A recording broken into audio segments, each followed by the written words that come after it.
कल हमने एक नया चैप्टर स्टार्ट किया था कोशिका, जिसमें हमने कल टॉपिक कवर करे थे प्रोकैरियोटिक और यूकैरियोटिक कोशिका। आज हम इन दोनों कोशिकाओं में अंतर देखेंगे। तो चलो स्टार्ट करते हैं। प्रोकैरियोटिक और कोशिका में और यूकैरियोटिक कोशिका में अंतर देखिए। जो प्रोकैरियोटिक कोशिका है प्रिमिटिव कोशिका है, यानी कि शुरुआती थी, ये प्रारंभिक ही थी, और ये पूरी तरीके से यूकैरियोटिक कोशिकाएं सुविकसित हो चुकी थी। प्रोकैरियोटिक कोशिकाएं कैसी थी? अविकसित केंद्रक था इनमें। क्या था? अविकसित मतलब पूरी तरीके से डेवलप नहीं हुआ था, और यूकैरियोटिक कोशिका पूरी तरीके से डेवलप हो चुका था। प्रोकैरियोटिक कोशिका की जो झिल्ली थी, केंद्रक के जो केंद्रक होता था, केंद्र ये कोशिका है, कोशिका के अंदर केंद्रक है, केंद्रक के अंदर भी एक केंद्रिका जो होता था वो प्रोकैरियोटिक कोशिका में नहीं था। यानी एक तो केंद्रक झिल्ली नहीं थी, दूसरा केंद्रिका भी नहीं थी, जबकि प्रोकैरियोटिक कोशिका में केंद्रक झिल्ली भी थी और केंद्रिका भी उपस्थित थी। प्रोकैरियोटिक कोशिका में झिल्ली युक्त कोशिकांग थे। कोशिकांग जैसे कि माइटोकॉन्ड्रिया, है ना, ये जितने भी हम पढ़ते हैं, गाल्जिकाए, टेनोप्लास्ट, हरित लवक, ये सब थे, पर इनमें कोशिका में मतलब उसकी झिल्ली नहीं थी, अनुपस्थित थी, जबकि इनकी कोशिका झिल्ली थी। कोशिका की कोशिकांग में झिल्ली थी। इनमें समसूत्री विभाजन था, इनमें कोशिका विभाजन था कि नहीं था? इसमें समसूत्री कोशिका विभाजन नहीं था। समसूत्री विभाजन किसमें था? वो था यूकैरियोटिक कोशिका में। किसमें था? यूकैरियोटिक कोशिका में। प्रोकैरियोटिक कोशिका में कोशिका विभाजन समसूत्री वाला नहीं था, ठीक है, याद रखिएगा। इनमें जो श्वसन तंत्र है, ये अपनी मान ले प्रोकैरियोटिक कोशिकाएं वो अपना सांस कहाँ से लेंगी, किस तरह की? तो प्लाज्मा झिल्ली में इनमें श्वसन तंत्र था। यूकैरियोटिक में कहाँ होता है भाई? माइटोकॉन्ड्रिया में होता है। कहाँ होता है? माइटोकॉन्ड्रिया में। प्रोकैरियोटिक कोशिकाएं प्रकाश संश्लेषित तंत्र झिल्लियों में होता है तथा हरित लवक अनुपस्थित होता है। क्या? हरित लवक यानी कि जो क्लोरोप्लास्ट होता है वो अनुपस्थित होता है। इन्हें प्रकाश संश्लेषित तंत्र कहाँ होता है? झिल्लियों में, क्रोमेटोफोर में। और इनमें कहाँ होता है? यूकैरियोटिक में, इनमें क्लोरोप्लास्ट में होता है, यानी कि हरित लवक में होता है। इसके अंदर देखिए, इनमें कितने प्रकार एस जो होते हैं, स्क्वाड्रन इकाई होती है। राइबोसोम 70 वाले होते हैं, 70 एस प्रकार के होते हैं, और इसमें यूकैरियोटिक में 80 एस प्रकार के होते हैं। नेक्स्ट देखते हैं, जो फ्लैजिला होता है, जो फ्लैजिला होता है वो कैसा होता है? तंतु होते हैं उसमें। फ्लैजिका में सूक्ष्म तंतु होते हैं, रोम्स होते हैं, जबकि यूकैरियोटिक कोशिका में क्या होता है? सूक्ष्म नलिकाएं होती हैं। इसकी कोशिका भित्ति कैसी होती है प्रोकैरियोटिक कोशिका की? वो पतली होती है, यानी कि जो मान लीजिए ये पेंसिल है, इस पेंसिल की जो आप बॉल देख रहे हैं ये मजबूत है। ये क्या है? यूकैरियोटिक है ना, यूकैरियोटिक है।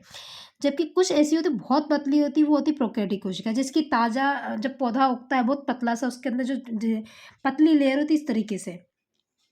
इसमें रिक्तिका कैसी होती है? अनुपस्थित होती है। क्या? कौन सी रिक्तिका? आप देख सकते हैं ये अपनी रिक्तिका है, ये है रिक्तिका। ये प्रोकैरियोटिक कोशिका में अनुपस्थित होती है, ये नहीं मिलेगी, ठीक है। ये कहाँ मिलेगी? यूकैरियोटिक कोशिका में मिलेगी। नेक्स्ट देखते हैं, इसमें अलैंगिक जनन होता है या नहीं होता है?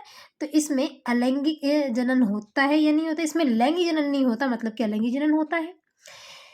यूकैरियोटिक कोशिकाओं में लैंगिक जनन होता है। इनमें कोशिका विभाजन किस तरीके से होगा? विखंडन से होगा। कैसे? अब मान लो कोशिका 1 से 2 बननी है तो किस तरीके से बनेगी?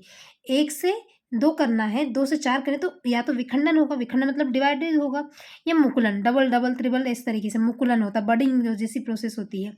इनमें कोशिका विभाजन कैसा होता है? समसूत्री विभाजन होता है। कैसा होता है? समसूत्री विभाजन होता है। 1 से 2 अर्धसूत्री विभाजन कहाँ होता है? मेयोसिस कहाँ होता है? सूत्री विभाजन अर्धसूत्री ये लिंग कोशिकाओं में होता है, ठीक है, सेक्स सेल में होता है। इनमें केवल गुणसूत्र पाया जाता है। इनमें क्या होते हैं? केवल एक गुणसूत्र, यानी कि क्रोमोसोम जो होते हैं ना, वो केवल एक ही पाया जाएगा।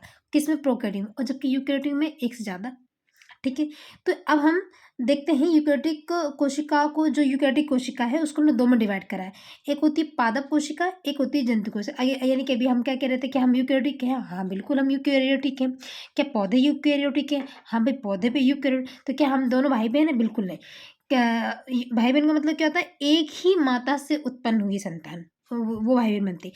पर ये जीव तो हमारे एक पूर्वज हैं, मतलब एक ही कोशिका से। ये किसी वैज्ञानिक ने कहा था कि हम एक दूसरे पुरानी कोशिका से ही नई कोशिका बनी है, हम किसी न किसी तरह से कनेक्ट होते ही हैं। तो पादप कोशिका भी यूकैरियोटिक है, जंतु कोशिका। तो इन दोनों में अंतर है क्या? इन दोनों में अंतर है।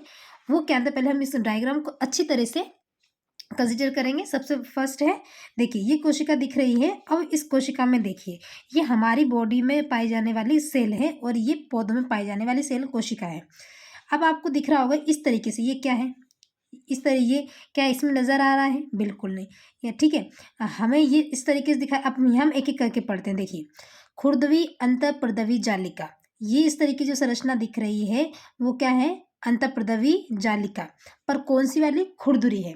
इसके पास में जो चिकनी है जिसमें बिंदी बिंदी नजर नहीं आ रही है, आप देख सकते हैं। इसको जूम करके देखते हैं। आप देखिए, ये जो खुरदुरी वाली संरचना है ये खुरदुरी अंतःप्रदवी जालिका। अब ये चिकनी तरीके से है, इसे बोलते हैं चिकनी अंत स्मूथ एंडोप्लाज्मिक रेटिकुलम। ठीक है, स्मूथ वाली होती है। अब आगे देखते हैं। ये देखो, ये पूरा का पूरा क्या है? ये केंद्रक है, कोशिका के अंदर पाया जाने वाला केंद्रक है। अब कोशिका के अंदर एक केंद्रिका के अंदर भी छोटी सी है तो इसको अपन केंद्रिका कहते हैं। ठीक है, अब इसमें जो पाया जाने वाला जो द्रव होता है इसके अंदर, जो उसको बोलते हैं केंद्रीकीय द्रव, है ना। अब केंद्रक के चारों ओर जो झिल्ली पाए जाते हैं उसे बोलते हैं केंद्रीय झिल्ली। केंद्रक के चारों ओर पाई जाने वाली झिल्ली को केंद्रीय झिल्ली, ये हो गया केंद्रीय की झिल्ली।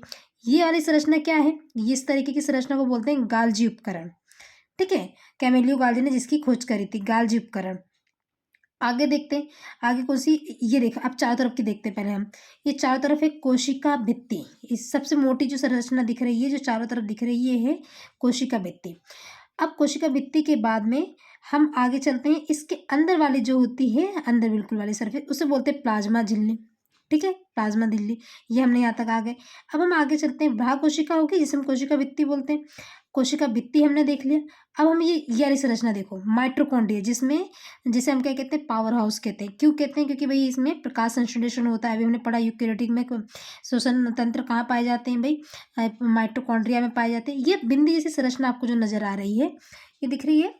तो ये जो बिंदी जैसी संरचना है, ये वाली, ये बिंदी जैसी संरचना जो है ये राइबोसोम है। राइबोसोम प्रोटीन फैक्ट्री, जो प्रोटीन बनाता है। ठीक है, तो ये देखा। अब हमने ये रिक्तिका देखी। अब इसके अंदर जो द्रव पाया जाता है, जो लिक्विड भरा होगा, यहाँ पर जो पूरा लिक्विड जो भरा होगा उसे हम बोलते हैं कोशिका द्रव। ठीक है, इसे क्या बोलते हैं? साइटोप्लाज्म बोलते हैं। क्या बोलते हैं? साइटोप्लाज्म। अब मान लीजिए यहाँ पर एक कोशिका और आ जाती है ऐसी, यही वाली सेम कोशिका, और ये पूरी एक बॉडी का पार्ट होता है। फिर यहाँ पर जो भरा होता है, यहाँ जो लिक्विड भरा होता है दोनों कोशिकाओं के बीच में, पूरी बॉडी में जो भरा होता है, उसे क्या बोलते हैं? उसे जीव द्रव बोलते हैं। उसे प्रोटोप्लाज्म कहते हैं। पुरकिंजन जिसने की खोज करी थी, वो जीवन का हम क्या कहते हैं? भौतिक आधार है। आगे हम देखते हैं। ये हमारी कोशिका है भाई, पर अभी हम जो डिस्कस कर रहे हैं ये जंतु कोशिका है। इसमें बड़ी सी रिक्तिका पाई जाती है। ठीक है, अब आप देख रहे हो यहाँ कट से भी निशान लगे हैं, इसे हम आगे की क्लास में कवर करेंगे। अब चलते हैं हम जंतु कोशिका में। जंतु कोशिका को अच्छे से देखिएगा। जंतु कोशिका में हम एक चीज को तो देख रहे हैं कि इसमें सिर्फ रिक्तिका नहीं है क्या? हाँ, इसमें रिक्तिका नहीं है। ठीक है, हरित लवक भी हमारी कोशिका में नहीं पाया जाता। एक एक करके देखते हैं। देखो, प्लाज्मा झिल्ली है, सेंट्रोसोम है। क्या है? सेंट्रोसोम। इसे तारक काय कहते हैं। ये तारक काय पादप कोशिका में नहीं पाया जाता है। ठीक है, पादप काय कोशिका ये कहाँ पाया जाता है? हमारी जंतु कोशिका में। लाइसोसोम, क्या इसमें थे लाइसोसोम? हमारी कोशिका में लाइसोसोम पाए जाते हैं, तो जंतु कोशिका में और पादप कोशिका में पाए जाते हैं। माइटोकॉन्ड्रिया जंतु में है तो पादप में भी थी। खुरदुरी अंतःप्रदीविका जंतु में थी तो पादप में भी थी। कोशिका द्रव इसमें था जंतु में तो पादप में भी था। केंद्रक जंतु में भी है तो पादप में भी है। केंद्रीय झिल्ली है तो फिर पादप में भी है। चिकनी झिल्ली है तो इसके केंद्र भी है। गाल्जी एपिटस है तो गाल्जी उपकरण ये रहा। इसमें रिक्तिका की कमी है। किसकी कमी है? ये जो रिक्तिका थी वो जंतु कोशिका में नहीं है। और जंतु कोशिका में ये जो सेंट्रोसोम है, तारक का है, वो पादप कोशिका में नहीं है। यानी कि एक दूसरे के अंदर एक तत्व अनुपस्थित है। अब हम इसका अंतर देखते हैं। चलिए कंटिन्यू करें। दिख रहा है? ठीक है, अब हम देखते हैं। अच्छा बताइए, आप खुद ही बताइए, ये जंतु कोशिका है, ये पादप कोशिका में हम अंतर देख रहे हैं। क्या कोशिका भित्ति जंतु कोशिका में थी? नहीं थी। तो जंतु कोशिका में कोशिका भित्ति अनुपस्थित है, परंतु प्लाज्मा झिल्ली तो थी। प्लाज्मा झिल्ली कोशिका होती है, सेल मेम्ब्रेन का आवरण पाया जाता है। अब पादप कोशिका में प्लाज्मा झिल्ली निर्मित थी, कोशिका झिल्ली के बाहर भित्ति उपस्थित थी। कहाँ थी? प्लाज्मा निर्मित कोशिका झिल्ली के बाहर कौन थी? सबसे मतलब ये है कि सब इसमें कोशिका भित्ति थी। केंद्रक दोनों में था। केंद्रक उपस्थित होता है किसमें? जंतु कोशिका पादप कोशिका में, दोनों में होता है, परंतु कोशिका के मध्य में स्थित होता है। जो जंतु कोशिका बिल्कुल कहाँ है? देखो सेंटर में है। और हमने देखो यहाँ पे कहा था सेंटर में था, और कहाँ पर? और जबकि ये जो केंद्रक है, परंतु कोशिका किनारे होता कहाँ? याद रखना, कहाँ पर होता है? पादपों में किनारे पर होता है। ये देखिए किनारे पर है। और जंतु कोशिका में केंद्रक कहाँ होता है? बिल्कुल सेंटर में होता है। ठीक है, आगे चलते हैं। केंद्रक की जो झिल्ली थी, केंद्रक की झिल्ली, ये भी हमने पढ़ी थी। केंद्रक की झिल्ली, केंद्रक की झिल्ली उपस्थित थी, तो दोनों में उपस्थित थी भाई, हमारे जंतु कोशिका में भी थी। हरित लवक, क्लोरोप्लास्ट की बात कर रहे हैं।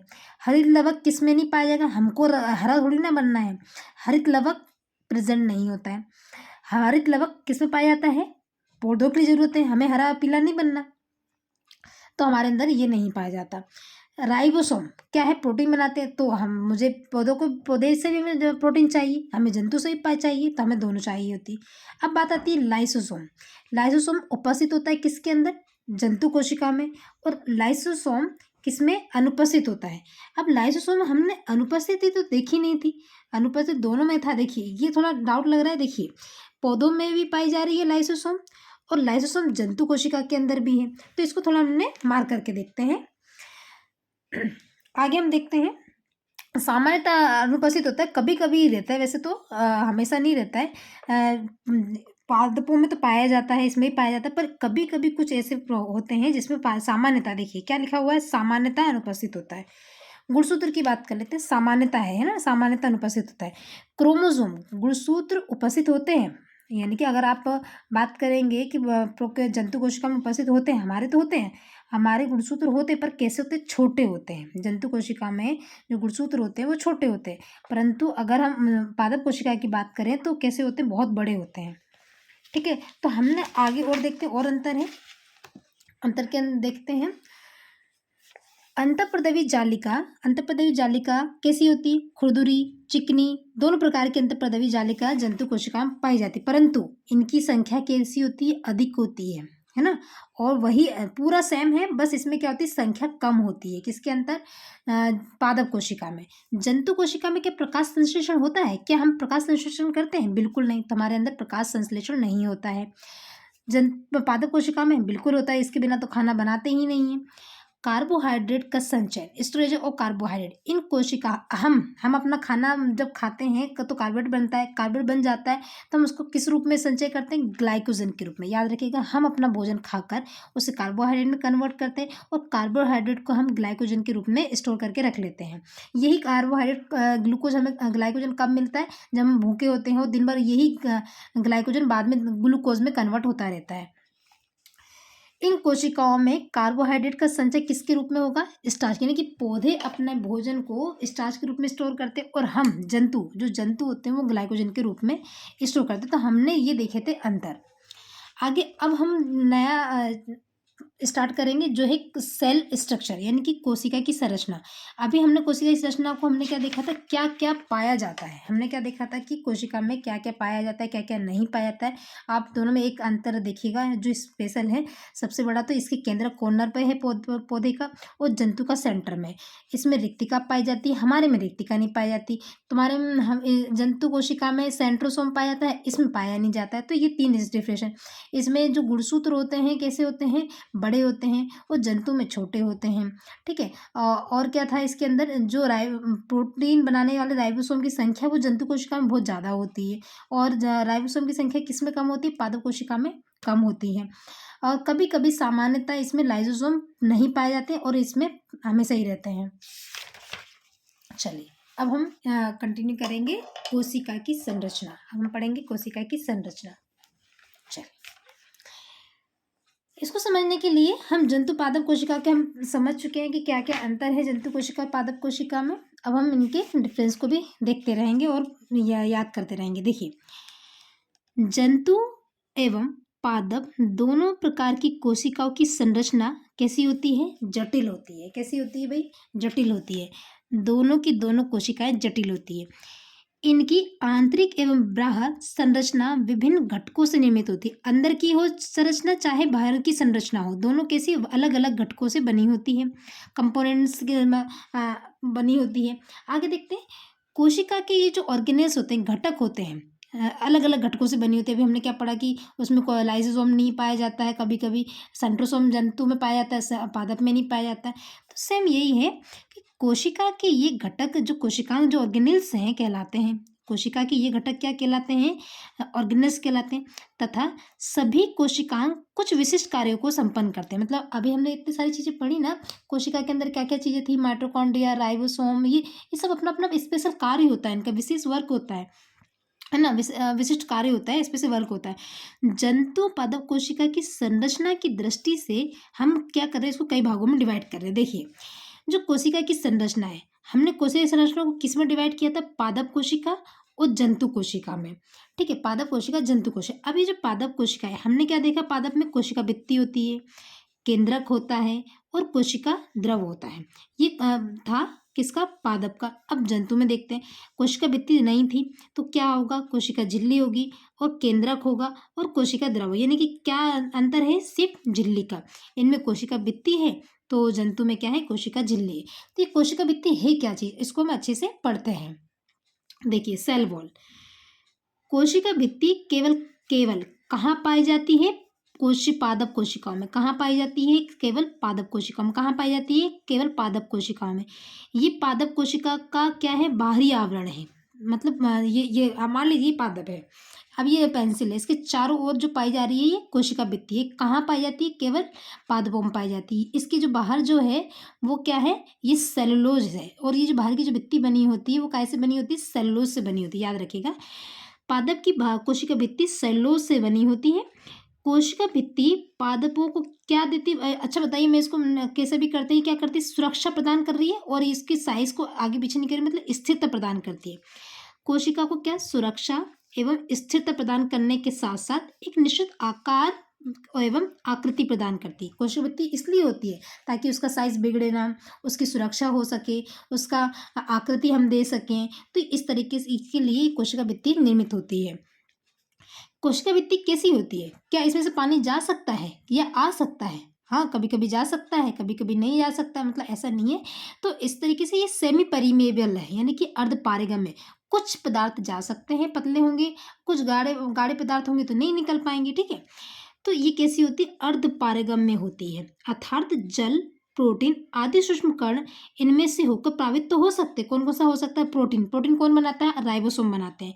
ठीक है, जल, प्रोटीन आदि के जो सूक्ष्म कण हैं, किसमें से? इस कोशिका भित्ति में से तो जा सकेंगे, आ सकेंगे, परंतु इस पादपों के अतिरिक्त सिर्फ पादपों को छोड़ दो, जो प्रोकैरियोटिक जीव होंगे ना, उनको छोड़ दो, जिसके अंदर कोशिका भित्ति होती होगी ना, जैसे जीवाणु में कोशिका भित्ति है, शैवालों में है, कवकों में है। इनकी इन तीनों को याद रखना, ये तीनों जीवाणु, विषाणु, शैवाल, विषाणु नहीं, जीवाणु, कवक और शैवाल, इन तीनों की जो कोशिका भित्ति हुई, इनमें से ना तो पानी जा पाएगा और ना ही प्रोटीन।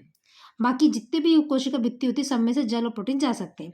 कोशिका भित्ति भी 4 प्रकार की है। कितनी प्रकार की है? 4 प्रकार की। देखिए, मान लीजिए ये कोशिका है, ठीक है, हमने इसके बाहर एक कवर बना दिया, ये मोटा सा एक कोशिका भित्ति बना दी।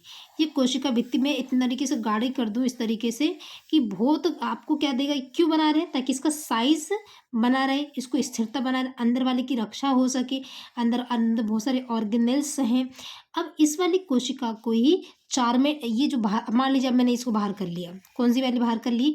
मैंने कोशिका भित्ति को अलग कर लिया। ये कोशिका भित्ति है हमारी, ठीक है। ये कोशिका भित्ति जो है ये 4 से बनी है, 1 2 3, मतलब आप कह सकते हैं ये 4 में डिवाइड होती है। हम सिर्फ कोशिका बात, ये मैंने कोशिकाओं का अलग कर दिया, ठीक है। कोशिका की सबसे बाहरी भित्ति को प्राथमिक कोशिका भित्ति कहते हैं। मान लो ये सबसे बाहरी, मान लीजिए, 1 2, मैंने एक और बना दी, 3, एक और बना दी, 4, ये कोशिका भित्ति है। अब इन चारों मिलकर बनाते हैं कोशिका भित्ति, ठीक है। सबसे बाहर वाली की कह रहा है, ठीक है, सबसे बाहर वाली कोशिका भित्ति को कहते हैं प्राथमिक कोशिका भित्ति। क्या कहते हैं? प्राथमिक कोशिका भित्ति कहा जाता है।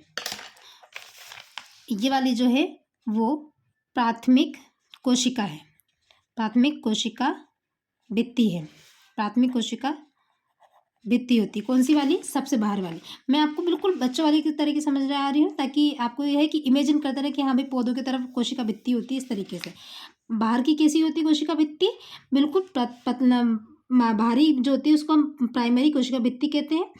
प्राथमिक भित्ति पतली, कोमल और पारगम्य होती है। जो बाहर वाली होती है कैसी होगी? ये वाली, ये जो होगी बहुत ही कमजोर होगी। 2 सेकेंड, लाइट चली गई थी इसलिए थोड़ा डिस्टर्ब होने के लिए सॉरी। चलिए आगे कंटिन्यू करते हैं।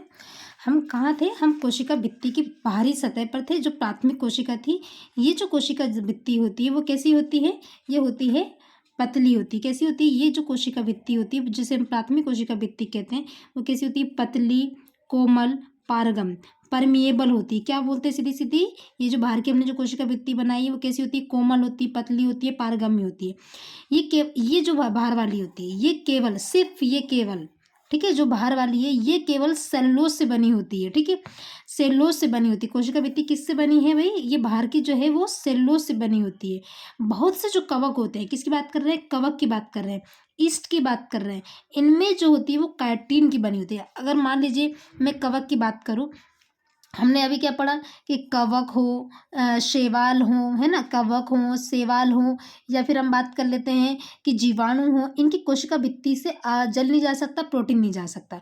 इनकी इसलिए इनकी कोशिका भित्ति जो होती है काइटिन की बनी होती है। इस वजह से इनको इनमें से प्रोटीन और जल के कण नहीं जा पाते। इनकी याद रखा किसकी? कवक की ईस्ट, और कवक और ईस्ट की किसकी बनी होती है? काइटिन की बनी होती है। चलिए आगे देखें।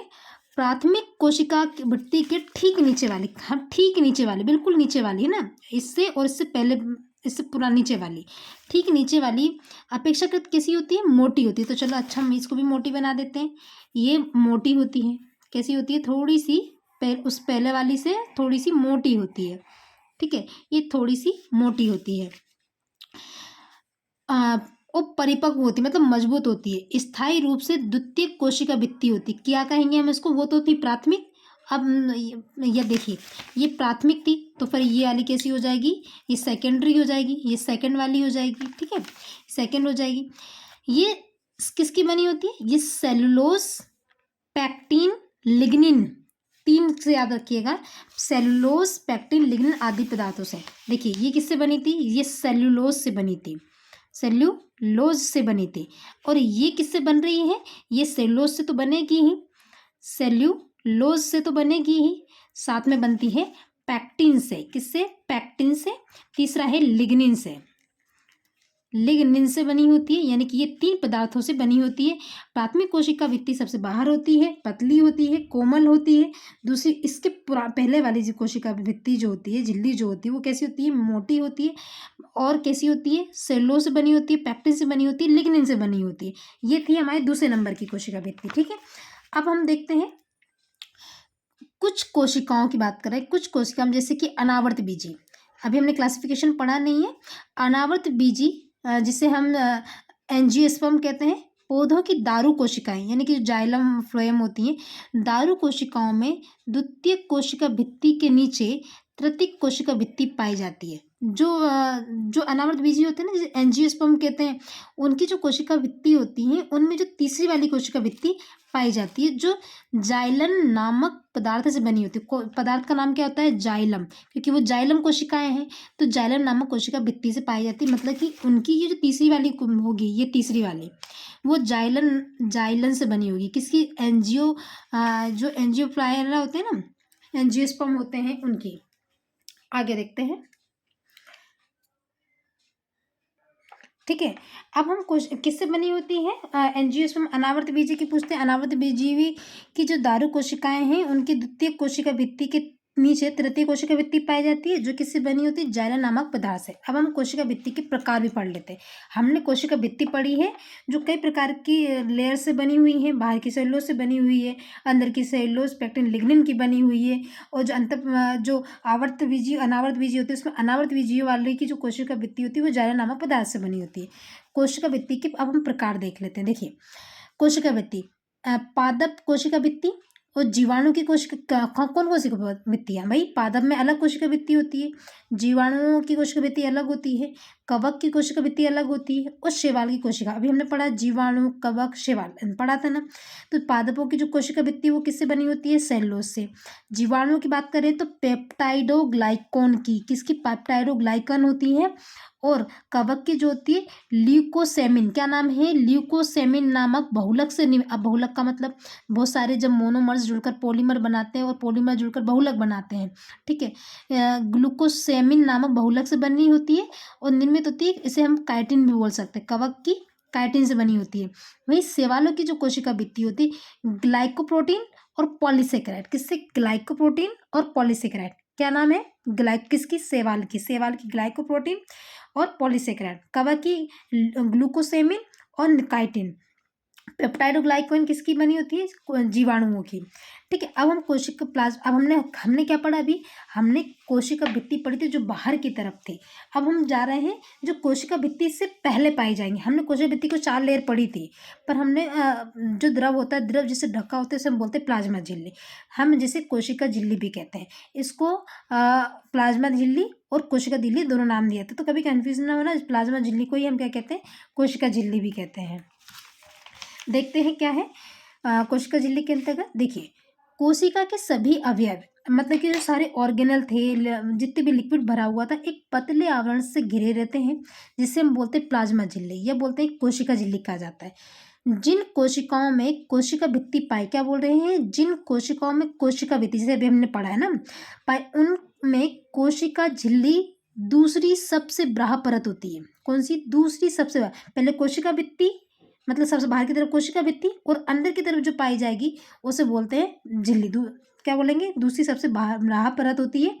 जिन कोशिकाओं में कोशिका भित्ति नहीं होती, मान लो वो मजबूत वाली भित्ति नहीं है, तो उनमें सबसे बाहरी परत ही क्या कहलाती है, कोशिका झिल्ली। जैसे कि हमारे में अंदर कोशिका भित्ति नहीं है, तो हमारे क्या है, कोशिका झिल्ली, और इसके बाहर क्या है, इसके अंदर कोशिका भित्ति भी है और इसके अंदर भी जो होगी ना वो कोशिका झिल्ली होगी।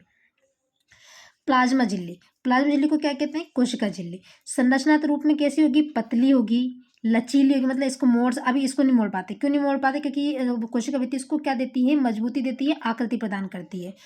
पतली होती है, लचीली होती है और अर्धपारगम्य होती है, मतलब अर्धपारगम्य मतलब जल प्रोटीन के कण आ सकते हैं, और चयनात्मक भी होती है। चयनात्मक मतलब हम कोशिका चाहेगी कि मुझे इसको उससे पार करवाना है, यानी सिलेक्टिव परमिएबल होती है, जिसको भेजना है उसी को। जैसे कि मान लो कुछ कार्बनिक अणु है, जैसे कि लिपिड और प्रोटीन, प्रोटीन कौन बनाता है, लिपिड कौन बनाते हैं, ये स्मूथ सरफेस से, और ये एंडोप्लाज्मिक रेटिकुलम बनाती है, यानी कि अंतःप्रदवी जालिका में पाए जाते हैं। अंतःप्रदवी जालिका जो होती है उसमें प्रोटीन लगे होते हैं, राइबोसोम लगे रहते हैं खुरदुरी त्वचा पर, तो प्रोटीन, और चिकनी सरफेस पे लिक्विड निकलता है ना, लिपिड निकलता है। अब ये जो प्रोटीन होता है राइबोसोम बनाती है, ठीक है, कि जो कार्बनिक अणु, क्या नाम है, लिपिड और प्रोटीन की बनी होती है। क्या बोल रहे हैं, जो झिल्ली होती है प्लाज्मा झिल्ली, वो किससे बनी होती है, कार्बनिक अणु जैसे कि लिपिड और प्रोटीन की बनी होती है। वायरस को छोड़ दो, कल हमने वायरस पढ़े थे, वायरस प्रियोन पढ़ा था, ये पूरे सुविकसित नहीं हो पाए थे, ये कैसे थे, अपवाद थे, है ना, ये वायरस अपवाद था, प्रियोन था, विरोइड्स था, और हमारे ये आरबीसी थी, ठीक है। तो विषाणुओं को छोड़कर जंतु, किसकी, जंतु, पादप, प्रोकैरियोटिक तथा कवक कोशिकाओं में सब में प्लाज्मा झिल्ली पाई जाएगी। क्या पाई जाएगी, झिल्ली पाई जाएगी। प्लाज्मा झिल्ली जिसे हम बोलते हैं जीव कला, कोशिका द्रव की बाह्य सीमा बनाती। कोशिका द्रव मतलब ये मान लो ये पूरा लिक्विड भरा हुआ है, अब पूरी बॉडी में फैल रहा है, तो उसको कवर कर दो, उस कवर करने वाली को बोलते हैं कोशिका झिल्ली, यानी कि कोशिका द्रव की, यानी साइटोप्लाज्म की बाह्य सीमा बनाती है, जो विभिन्न प्रकार के अणुओं तथा आयनों के, क्या बोल रहे हैं, अणु, जो मॉलिक्यूल्स होते हैं, जो आयंस होते हैं, कि कोशिका के अंदर आने या जाने पर नियंत्रण रखती है। क्या करती, आने जाने पर नियंत्रण रखती है, तथा कोशिका द्रव में आयनिक सांद्रता, जो कंसंट्रेशन होता है, कि अंतर को बनाए रखती है। कि भाई कोशिका द्रव में बहुत सारी कोशिकाएं, एक इधर कोशिकाएं, एक इधर कोशिकाएं, पता चले कि ये सूख गई है और ये पूरी फूल रही है, तो कॉन्सेंट्रेशन को बराबर बनाए रखती है, आयनों की सांद्रता को बनाए रखती है। आगे देखते हैं। इसके अतिरिक्त विसरण, डिफ्यूज, विसरण समझते हैं, इसकी अगरबत्ती की खुशबू होती है, ठीक है, समझते हैं, डिफ्यूज विसरण होता है, खुशबू शब्द में पहुंच जाती है, ऐसे डिफ्यूजन। इसके अतिरिक्त ये विसरण, परासरण, और परासरण मतलब जैसे कि किसमिस का फूल जानना परासरण है। प्रोटीन संश्लेषण कौन करता है बताइए? कौन करता है? राइबोसोम। प्रोटीन संश्लेषण, डीएनए रेप्लिकेशन, आदि में क्या करती सहायता करती कौन? प्लाज्मा झिल्ली। प्लाज्मा झिल्ली को क्या कहते हैं? जीव कला कहते हैं। क्या कहते हैं? सेल मेम्ब्रेन कहते हैं, या क्या कहते हैं? जैविक झिल्ली कहते हैं, या क्या कहते हैं? प्लाज्मा लेमा कहते हैं। यानी कि प्लाज्मा झिल्ली अगर नाम आ जाए तो आपको याद रखना इसको जीव कला कहते हैं, इसे जैविक झिल्ली कहते हैं, यानी बायोलॉजिकल मेम्ब्रेन कहते हैं, ये प्लाज्मा ले। तो आपको तो ये हमने आज पढ़ा है कोशिका भित्ति, कोशिका की संरचना और प्लाज्मा भित्ति, मतलब हमने सारी तीनों चारों कवर किया। कल हम कवर करेंगे केंद्रक। कल हम पूरे को केंद्रक को कवर करेंगे, ठीक है, और इसके साथ में हम कवर करेंगे गुणसूत्र को। तो यहाँ तक ही हम क्लास रखते हैं। आपको क्लास कैसी लगी हम बताइएगा। धन्यवाद।